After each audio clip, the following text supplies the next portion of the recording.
बहुत स्वागत है आपका। आप देख रहे हैं कहानी कुर्सी की। मैं हूं सौरभ आपके साथ। हमारे मेहमान हर्षवर्धन त्रिपाठी जी, विजय त्रिवेदी जी, प्रोफेसर संगीत रागी जी और समीर चौगांवकर जी बने हुए हमारे साथ।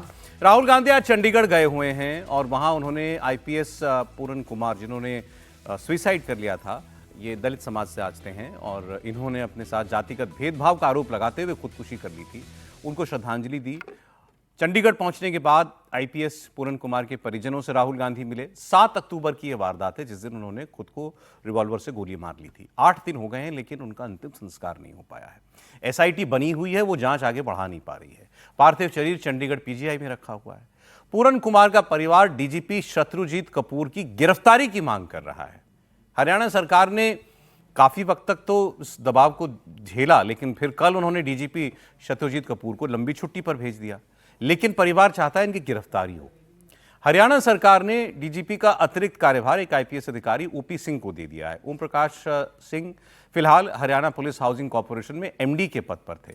लेकिन अब यह मामला सुलझे कैसे, सवाल यह है, क्योंकि शव को बहुत दिनों तक यूं रखा भी नहीं जा सकता, जांच भी आगे बढ़ानी है।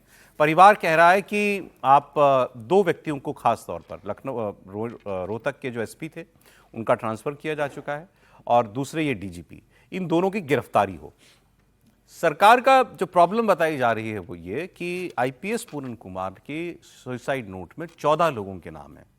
अब अगर इन 2 लोगों की गिरफ्तारी करते हैं तो फिर ये कहा जाएगा कि आपने बाकियों को क्यों छोड़ा। तो क्या 14 के 14 लोगों को, इसमें सर्विंग ऑफिसर्स भी हैं, रिटायर्ड ऑफिसर्स भी हैं, सबको गिरफ्तार कर लिया जाए, जांच से होने से पहले ही सबकी गिरफ्तारी हो जाए? तो ये वहां तक जाना नहीं चाहती है सरकार। दबाव इतना है कि अभी 1 साल पूरा हुआ है सैनी साहब की सरकार का। उसके लिए एक कार्यक्रम होना था हरियाणा में जिसमें प्राइम मिनिस्टर मोदी को भी जाना था। बताया जा रहा है वो कार्यक्रम भी अब टाल दिया गया है क्योंकि वहाँ माहौल ऐसा बना हुआ है। जितने दलित संगठन हैं वो सब परिवार के समर्थन में आ गए हैं। महापंचायत हो चुकी है। भारत बंद का भी आह्वान किया जा सकता है अगर परिवार की मांगें नहीं मानी गई। ऐसे भी दावे जो है वो किए जा रहे हैं। लेकिन फिलहाल राहुल गांधी ने जाकर के क्या कहा, ये सुनिए आप। एक परिवार का मामला नहीं है।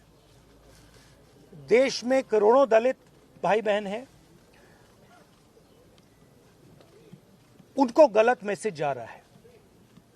क्या मैसेज जा रहा है? कि आप कितने भी सक्सेसफुल हो,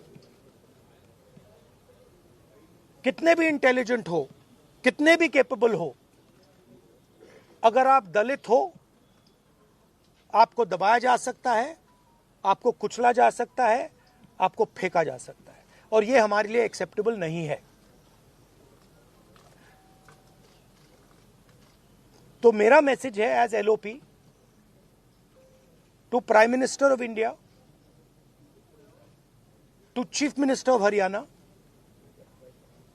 आपने इन 2 बेटियों को जो कमिटमेंट दिया है इसको आप पूरा कीजिए, और जो इनका फ्यूनरल है, पापा का फ्यूनरल है, उसको होने दीजिए और ये तमाशा अब बंद करिए। लीजिए, ऑफिसर्स पे कार्रवाई कीजिए और इस परिवार पर जो प्रेशर है उसको हटाइए। तो त्रिपाठी जी, राहुल गांधी कह रहे हैं कि उनका अंतिम संस्कार जो है मृतक आईपीएस अफसर, वो सरकार की वजह से नहीं हो पा रहा। अच्छा, इस वक्त एक बड़ी खबर मैं आपको बता दूं, बिहार बीजेपी ने अपनी लिस्ट जारी कर दी है। अपने उम्मीदवारों की लिस्ट बिहार बीजेपी ने जारी कर दी है। ये बड़ी खबर है। अभी आपको मालूम है कि सीट के बंटवारे पर काफ़ी पार्टियों के अंदर भी नाराजगी चल रही है। इस बीच में बिहार बीजेपी ने अपनी लिस्ट जो है वो जारी कर दी है। ये अभी हमें सूचना मिल रही है। अब इसका मतलब ये है कि अंदर सब कुछ या तो ठीक है या उसके बावजूद बीजेपी को लगता है कि भाई जिन सीटों पर विवाद नहीं है वो सीटें तो हम जो हैं वो कम से कम हम डिक्लेयर कर दें। तो ये खबर है, बीजेपी ने अपनी लिस्ट जो है वो जारी कर दी है। ये सूचना हमें इस वक्त आ रही है। अब कौन कौन से नाम हैं इसमें आपको हम वो भी बता देते हैं। इसमें लिखा है कि भारतीय जनता पार्टी केंद्रीय चुनाव समिति की बैठक माननीय श्री जगत प्रकाश नड्डा जी की अध्यक्षता में 12 तारीख को हुई थी, परसों हुई थी, और उसमें नरेंद्र मोदी जी भी थे, सब लोग थे। और उसमें जितनी जो लिस्ट आई है इसमें 71 नाम जो हैं वो हैं। 71 लोगों की लिस्ट जारी की है बीजेपी ने। जो डिक्लेरेशन हुई थी समझौते की, उसमें 101 सीट बीजेपी को लड़नी थी, तो उसमें से 71 जो है वो डिक्लेयर कर दिए। 30 सीट केवल बाकी है। ये बिहार बीजेपी की लिस्ट है। बेतिया से रेणु देवी, रक्सौल से प्रमोद कुमार सिन्हा, पिपरा से श्याम बाबू प्रसाद यादव, मधुबन से राणा रणधीर सिंह। इस तरीके से ये 70 कॉन्स्टिट्यूएंसीज हैं। मोतिहारी, ढाका, रीगा, बंतनाहा, परिहार, फारबिसगंज, तमाम कॉन्स्टिट्यूएंसीज। क्या मतलब हुआ त्रिपाठी जी इसका? नहीं, देखिए, बहुत स्पष्ट है कि भारतीय जनता पार्टी कभी भी ऐसा नहीं आज तक हुआ है कि चुनाव में बिना लिस्ट, बिना सूची जारी किए हुए अपने प्रत्याशियों को आगे जाने के यानी गो अहेड कह दे। इसका सीधा सा मतलब ये हुआ कि जितनी एक्सरसाइज होनी थी वो हो गई। अभी भी बहुत सी सीटें हैं जो फंसी हुई हैं। ये वो 70 सीटें हैं जिस पर किसी तरह का कोई भ्रम नहीं है, कोई मतलब एक कहें कि एक दूसरे का दावा वहां नहीं बनता है। और भारतीय जनता पार्टी ने प्रत्याशियों का चयन उससे पहले कर रखा था, जो आमतौर पर और सभी ने कर रखा होगा, लेकिन बीजेपी इतनी सीटों पर थी। और अभी के हिसाब से कहें तो जो प्रेशर पॉलिटिक्स होती है, जिसको बार बार कहा जा रहा था कि नीतीश जी नाराज हो गए, संजय झा फिर आकर कह रहे हैं कि नहीं वो तो प्रसन्न है, कोई सांसद उनका इस्तीफा देने को मांग रहा है, तो मुझे लगता है कि अब ये एक तरह से कहेंगे थोड़ा उधर पड़ला झुकाने की कोशिश है। भारतीय जनता पार्टी ने अपनी सूची जारी कर दी है, 70 की सूची जारी कर दी, तो एक तरह से सिर्फ उसका 30% और प्रत्याशी बचे हुए हैं।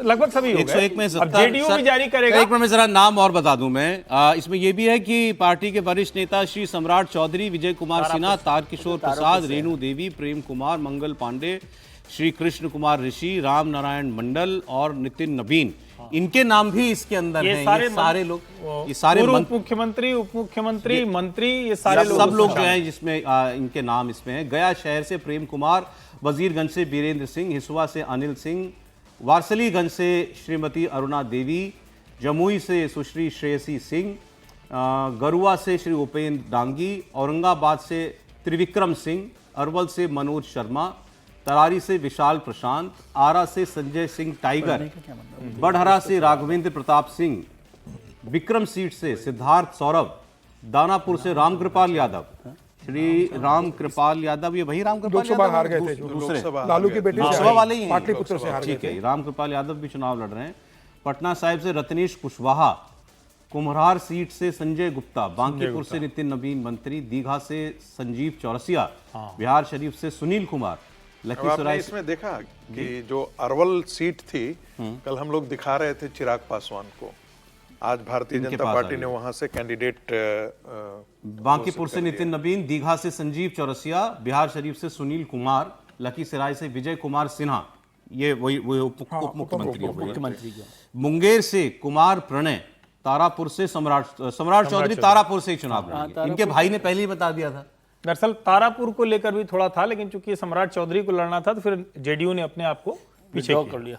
कटोरिया से ये एसटी रिजर्व सीट है, श्री पूरन लाल टूडू, बांका से राम नारायण मंडल, भागलपुर से रोहित पांडे, बेगूसराय से कुंदन कुमार, तेघरा से रजनीश कुमार, बछवाड़ा से सुरेंद्र मेहता, मोइनुद्दीन नगर से राजेश कुमार सिंह, पातेपुर रजा से लखेंद्र कुमार रोशन, लालगंज से संजय कुमार सिंह, हाजीपुर से अवधेश सिंह, अमनौर से श्री कृष्ण कुमार मंटू, तरैया से जनक सिंह, गोरैया कोठी से श्री देवेश कांत सिंह, दरौंदा से करणजीत सिंह, सिवान से मंगल पांडे स्वास्थ्य मंत्री हैं, ये लड़ेंगे सिवान से चुनाव, बैकुंठपुर से मिथिलेश तिवारी, साहिबगंज से राजू कुमार सिंह, बरूराज से अरुण कुमार सिंह, कुर्नी से केदार प्रसाद गुप्ता, औराई से श्रीमती रमा निषाद, जाले शीत से जिबेश कुमार मिश्रा, केवटी से श्री मुरारी मोहन झा, दरभंगा से संजय सरावगी, गौरा बौराम श्री सुजीत कुमार सिंह, सहरसा से आलोक रंजन झा, कोढ़ा से श्रीमती कविता देवी, प्राणपुर से श्रीमती निशा सिंह, कटिहार से तारकिशोर प्रसाद।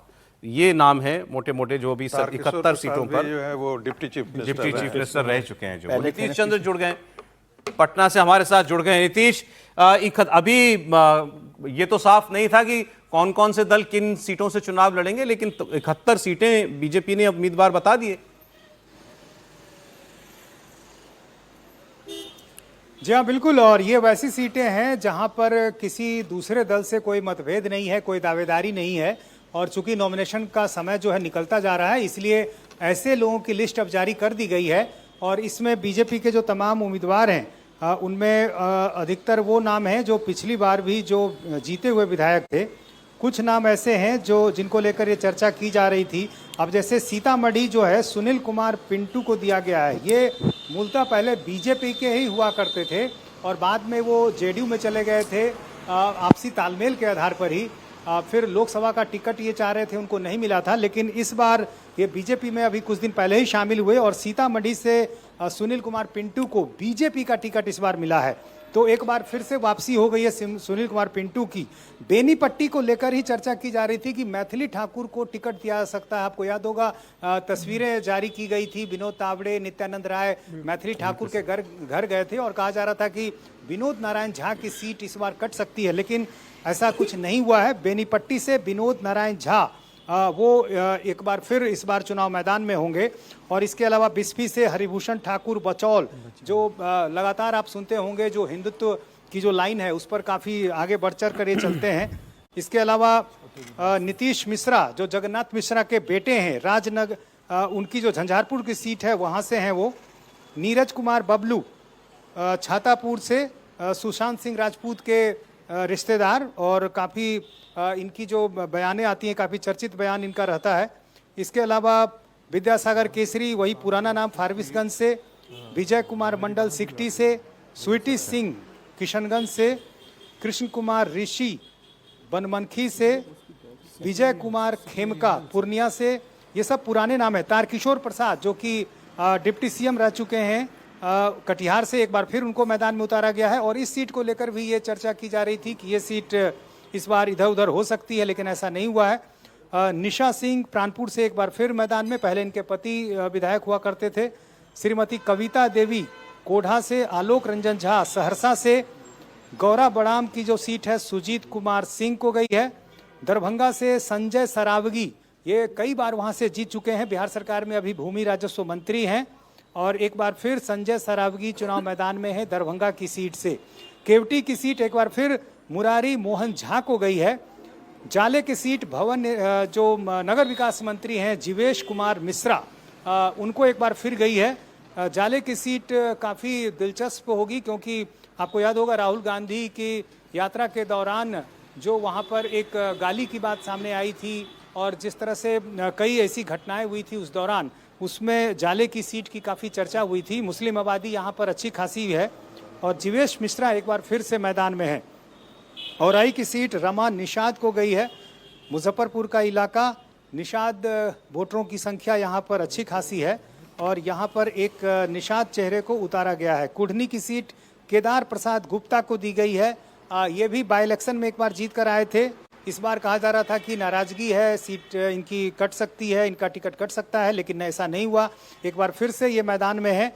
बरूराज की सीट अरुण कुमार सिंह को। साहेबगंज की सीट राजू कुमार सिंह को। राजू कुमार सिंह जो बिहार सरकार में अभी आखिरी समय में जो मंत्रिमंडल का विस्तार हुआ था, उस विस्तार में राजू कुमार सिंह को एक बार टिकट दिया गया है। पिछली बार वीआईपी के टिकट पर ये चुनाव मैदान में थे, हालांकि बीजेपी के ही उम्मीदवार थे, लेकिन टिकट वीआईपी का था और इससे पहले ये कई दलों में रह चुके हैं, एलजेपी में भी रह चुके हैं और एक बार फिर साहेबगंज से राजू कुमार सिंह को टिकट दिया गया है। बैकुंठपुर को सीट मिथिलेश तिवारी को मिली है।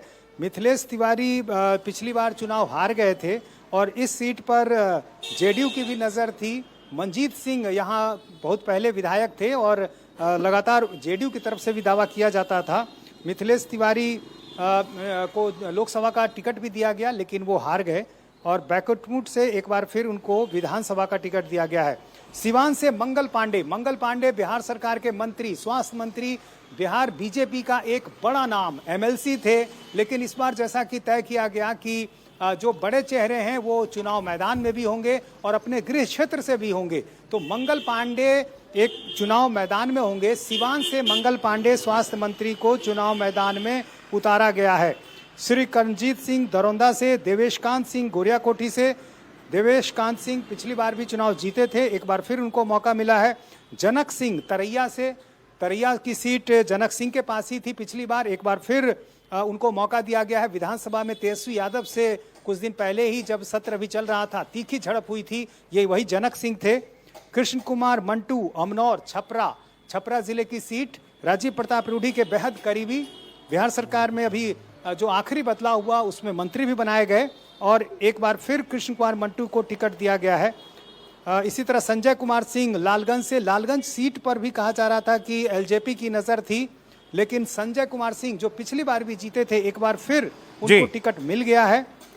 पातेपुर से लखेंद्र कुमार रोशन, बीजेपी का एक बड़ा चेहरा लखेंद्र कुमार, अति पिछड़ी जाति से, माफ कीजिएगा, एससी से आते हैं वो, और एक बार उनको पातेपुर से फिर उतारा गया है। इसी तरह जो इस लिस्ट को मैं देख रहा हूं, बछवाड़ा से सुरेंद्र मेहता।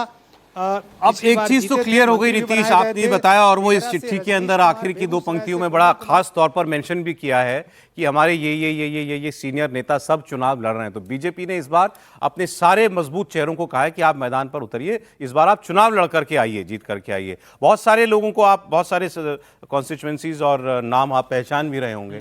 कैसा लग रहा है ये टिकट सिलेक्शन? मुझे लगता है कि टिकट सिलेक्शन अच्छा किया है। एक बात जो साफ निकल के आई, भारतीय जनता पार्टी के जो गढ़ थे, जहां पर वो पिछली बार भी जीत किया था और जहां पर वो रनर थे, उन सीटों को भारतीय जनता पार्टी ने अपने लिए सुरक्षित रखा है। उन सीटों को मोटा मोटी भारतीय जनता पार्टी, मुझे ये सीट देख करके लग रहा है कि ये सारी सीटें वो है जो पहले चुनाव जो पहला ये है, पहला फेज है, उसका मुझे लगता है कि इसमें झलक दिख रही है। अधिकांश सीटें जो है वो सारी की सारी सीटें जो है वो फर्स्ट फेज के इन्होंने डिक्लेयर कर दिया है। जो सेकंड फेज का जो सीट है कुछ अभी वो बाकी है, और मुझे लगता है कि कैंडिडेट सिलेक्शन की बात रही होगी। अरवल सीट का जैसे मुझे दिखाई दे रहा है, फिर गोह का दिखाई दे रहा है, गोह इसमें कहीं नहीं दिखाई दे रहा है। जो विधान परिषद रूट से भी आया हुआ था, इस बार सबको कहा चुनाव लड़िए, अब दोनों डिप्टी सीएम चुनाव लड़ रहे हैं। और बड़ा टिकट काटा। नंदकिशोर यादव जो विधानसभा के स्पीकर हैं, बड़े नेता है भारतीय जनता पार्टी के, पटना शहर से उनका टिकट काट दिया गया है। नंदकिशोर, खबर भी आ रही है कि नंदकिशोर पटना साहिब सीट से नंदकिशोर यादव का टिकट कटा है। कुछ ऐसे लोगों के भी टिकट काट दिए गए जो 75 साल की उम्र के पास पहुंच गए थे, जो भारतीय जनता पार्टी का कि 75 के बाद, तो 73-74 एज के कई बड़े सीनियर लीडर, उनके भी टिकट काट दिए गए। कई युवाओं को भी चेहरा दिया गया। और बेसिकली वो सारी सीट से वो है कि जहां पर लगभग तय था कि भारतीय जनता पार्टी के कैंडिडेट ऐसे चुनाव लड़ेंगे, और भारतीय जनता पार्टी ने विनिंग जो जिनकी पॉसिबिलिटीज थी और जो एक उम्र पार गए थे, उनके भी कई लोगों के टिकट काटे हैं। तो इस बार फिलहाल ये सूची अभी ठीक नजर आ रही है। अब देखते हैं बाकी सूची में भारतीय जनता पार्टी के कितने उम्मीदवार आते हैं और कितने को टिकट करते हैं। बहुत से टिकट, ज़्यादा टिकट भारतीय जनता पार्टी ने रिपीट किया फिलहाल, कि बहुत ज़्यादा टिकट काटे नहीं है इस पहली सूची के अंदर। दूसरी सूची में भी देखते हैं कितने टिकटों को काटा जाता है। 74 सीट जीती थी पिछली बार भारतीय जनता पार्टी, 71 सीट को डिक्लेयर कर दिया। अभी 80 विधायक, अब 80 हो गए वो आकर के। 74 जीती। तो ये लेकिन इसका मतलब है कि कुछ सीटें पर अभी पेच फंसा हुआ है, जिनको लेकर कर रहे हैं, क्योंकि जितनी सीटें की गई है वो उनके अपनी तरफ की सीटें थी। नॉर्मली ऐसा ही करते, जैसे लालू जी ने भी कल जो बांटे हैं, तो जो सीटें उनके पास होती हैं, भाई इनमें तो कोई कन्फ्यूजन नहीं है, उन सीटों पर उन्होंने कर दिया बंटवारा। मतलब सीटों के टिकट तो ठीक ही हुए हैं, किस तरह से भारतीय जनता पार्टी उसको करती है। धर्मेंद्र प्रधान जी को देखकर मुझे याद है, गिरिराज जी ने अभी उनको फिर से याद किया, 2010 में जब भारतीय जनता पार्टी ने 89% स्ट्राइक रेट थी, तो धर्मेंद्र प्रधान ही उस समय प्रभारी थे। जी हाँ, दोनों बड़े अच्छे दोस्त भी हैं। ठीक है, तो ये पहली लिस्ट बीजेपी की जो है वो जारी हो गई है। 71 कैंडिडेट्स जो है बीजेपी ने अपने डिक्लेयर कर दिए हैं। मान लें 100-101 जो लड़ रही है वो, तो उसमें मतलब 30 टिकट बाकी हैं। जी त्रिपाठी जी। नहीं, देखिए, आमतौर पर चूंकि 2 चरण का चुनाव है, तो जो दूसरे चरण की सीटें होंगी उसको तो वैसे भी भारतीय जनता पार्टी ये काम तो करती है। और एक तो ये कि 30% बचे हैं, मतलब वो सीट जहां थोड़ा सा भी एक कहें कि गुंजाइश बनानी होगी। दूसरा, जब ये दिख रहा है कि कई सीटों पर मसला है, यानी कितनी सीटें मिलेंगी उस पर मसला नहीं है, सीटों पर मसला है कि इस सीट से कौन लड़ेगा, इस सीट से कौन लड़ेगा, तो वो भी बातचीत शायद अभी तक चल रही होगी। जो कहा भी गया, जो संजय झा की तरफ से भी कहा गया, सम्राट चौधरी की तरफ से भी कहा गया कि आज शाम तक आ जाएगा, तो मुझे लगता है कि वो भी एक आपस में चल रहा होगा। तो मोटा मोटा कहें तो भारतीय जनता पार्टी ने कम से कम नामांकन के पहले ये सब कुछ कर दिया, क्योंकि अभी समीर जी बड़ा नाराज हो रहे थे कि ये क्या तरीका है, बिना सूची के जो है सिंबल बांटना शुरू कर दिया, और ये होता भी नहीं कभी। लेकिन चूंकि इतनी कांटे की वो बार्गेनिंग वाली टेबल थी कि उस पर शायद ये करना। लेकिन अभी जो मैं टिकट देख रहा हूं, टिकट भारतीय जनता पार्टी ने मोटा मोटा बेहतर बांटे हैं। अभी कुछ और उसको देखना पड़ेगा कि क्या है, चूंकि 71 सीटों पर, लेकिन जितने नाम समझ में आ रहे हैं तो उन्होंने चाहे सामाजिक समीकरण की बात हो, चाहे जिताऊ प्रत्याशी की बात हो, क्षेत्रवार जो कहते हैं टिकट वितरण है, वो बहुत ठीक ठाक दिख रहा है। मंगल पांडे सीवान से, विजय सिन्हा जो है वो भी चुनाव लड़ेंगे इस बार। Chief minister, deputy chief minister, वो सब लोग हैं, तो उनका क्या अभी मतलब 60-70 टिकट और बांटने हैं बीजेपी को। देखिए उत्तर भारत के सर एक रिएक्शन आ रहा है जरा इस पर, नितिन नवीन का, सुनते हैं। फिर से मुझे मौका देने के लिए मैं बहुत बहुत धन्यवाद देता हूं और अपनी बांकीपुर विधानसभा के जनता को भी मैं आभार व्यक्त करता हूं कि फिर से उन्होंने उनके बीच में जाकर चुनाव लड़ने का मुझे मौका मिला है। और मुझे विश्वास है कि जिस प्रकार से हम लोगों ने जनता से मिलकर जुलकर काम किया है, जनता फिर से हमको जरूर अपना आशीर्वाद देगी। कुछ बांकीपुर का लोकल कुछ मुद्दे हैं आपके जहन में जिसके बारे में आप बात कर पाएं, जिसकी चर्चा आपने अपने? देखिए, मैं तो कह सकता हूं कि आज बांकीपुर में कई ऐसी चीज़ें थी जो लंबे समय तक हम लोग के लिए संघर्ष का विषय था।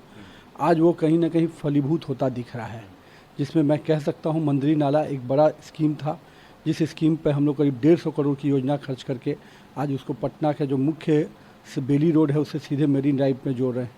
19 साल से मीठापुर का जो ब्रिज लंबे समय तक पेंडिंग था, उसको इस कार्यकाल में हम लोगों ने शुरू करने में सफलता पाई। साथ में बड़े नालों पे सड़क बनाना, वाटर कनेक्टिविटी, हर घर तक नल का जल पहुँचे, उस पर दिशा में बहुत काम हुआ। सामुदायिक भवन जो इस क्षेत्र का बड़ा डिमांड होता था, करीब 20 सामुदायिक भवन हम लोगों ने इसमें सफलता पाई।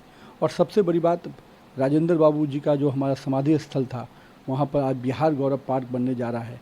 तो ये ऐसी कई चीज़ें हैं। और बाकी रोड इंफ्रास्ट्रक्चर, सड़क का निर्माण, मुख्य कनेक्टिविटी ऑफ द रोड्स, ये सब कई ऐसे आयाम हैं जिसको बिहार में हम कह सकते हैं कि बांकीपुर के विकास में नया विषय जरूर 20 से 25 के बीच में नए आयाम जुड़े। आप लगातार वहाँ से विधायक रहे हैं, 2-3 बार, शायद इसे चौथा टर्म होगा आपका। एक बार फिर से पार्टी ने आपको वहाँ से उम्मीदवार बनाया है।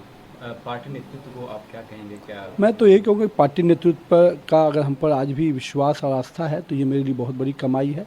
और मैं इसके लिए केंद्रीय नेतृत्व को और प्रदेश नेतृत्व को बहुत बहुत आभार व्यक्त करता हूँ। कल खबर ये चल रही थी तो ये मंत्री हैं नितिन नवीन, और बांकीपुर से इनको फिर से टिकट मिला, इसके लिए पार्टी का वो धन्यवाद कर रहे थे।